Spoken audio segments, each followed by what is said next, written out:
Halo, Assalamualaikum warahmatullahi wabarakatuh. Perkenalkan, nama saya Naila Rahmawati dari kampus STI Widya Manggala, Prodi Manajemen. Saya di sini akan menjelaskan tentang pajak marketplace atau pajak untuk penjualan di Shopee atau Tokopedia. Proyek ini bertujuan untuk memberikan pemahaman jelas mengenai kewajiban pajak yang harus dipenuhi oleh penjual di platform Shopee atau Tokopedia di Indonesia, serta panduan praktis dalam melakukan pelaporan dan pembayaran agar tetap sesuai dengan peraturan perpajakan yang berlaku. Selanjutnya ada pajak penghasilan PPh. PPh pasal 21, potong oleh Shopee jika penjual merupakan karyawan atau memiliki perjanjian kerja tertentu.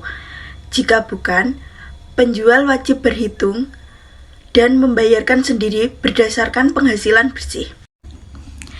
Selanjutnya ada pasal 23, dipotong oleh Shopee sebesar 1% dari nilai transaksi untuk penjual yang tidak memiliki NPWP atau sesuai tarif yang berlaku jika memiliki NPWP dan terdaftar dengan benar.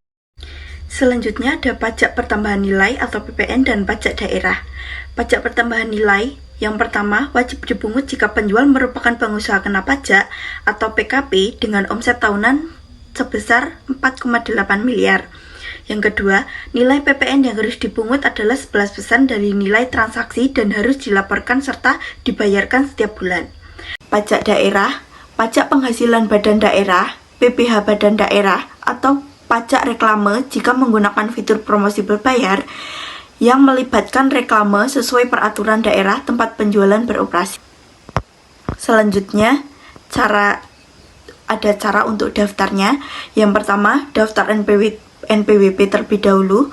Wajib bagi semua penjual yang memiliki omset di atas batas pembebasan dapat dilakukan melalui situs DJP online atau kantor pajak terdekat. Yang kedua, reklame data transaksi. Simpan semua bukti transaksi dari Shopee, laporan penjualan bulanan yang dapat diunduh melalui dashboard penjual. Yang ketiga, hitung kewajiban pajak.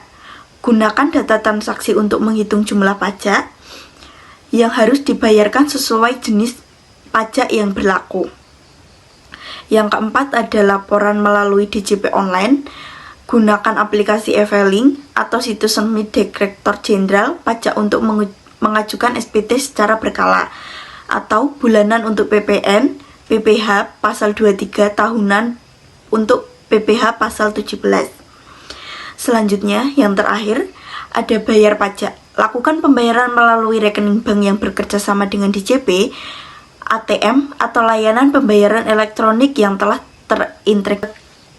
Keuntungan memenuhi kewajiban pajak. Keuntungan yang pertama adalah menghindari denda sanksi administrasi dari DJP.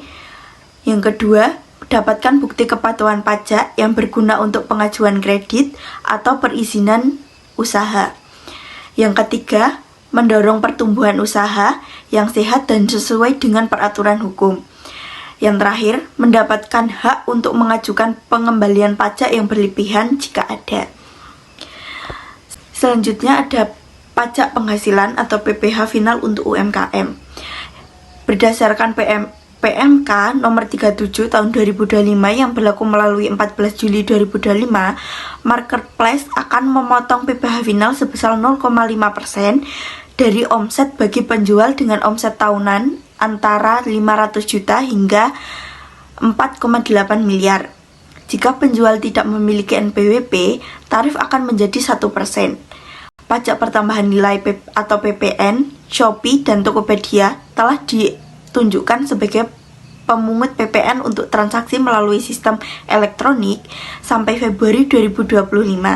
Penerima PPN dari perdagangan elektronik ini mencapai 26,18 triliun. Selain itu, penjual yang merupakan pengusaha kena pajak atau PKP akan menerima faktur pajak elektronik dari marketplace untuk biaya layanan yang dapat digunakan untuk mengkreditkan pajak masukan. Selanjutnya ada tantangan dan solusi. Tantangannya adalah kesulitan menghitung pajak akibat volume transaksi yang banyak, Solusinya, gunakan aplikasi, akuntansi, atau fitur penghitung pajak yang terintegrasi dengan data penjualan Shopee.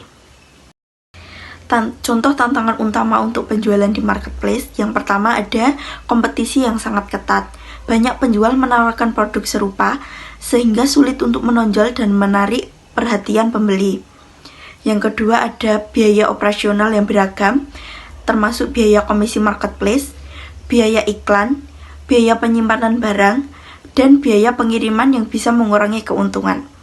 Yang ketiga, ada pengelolaan reputasi dan ulasan.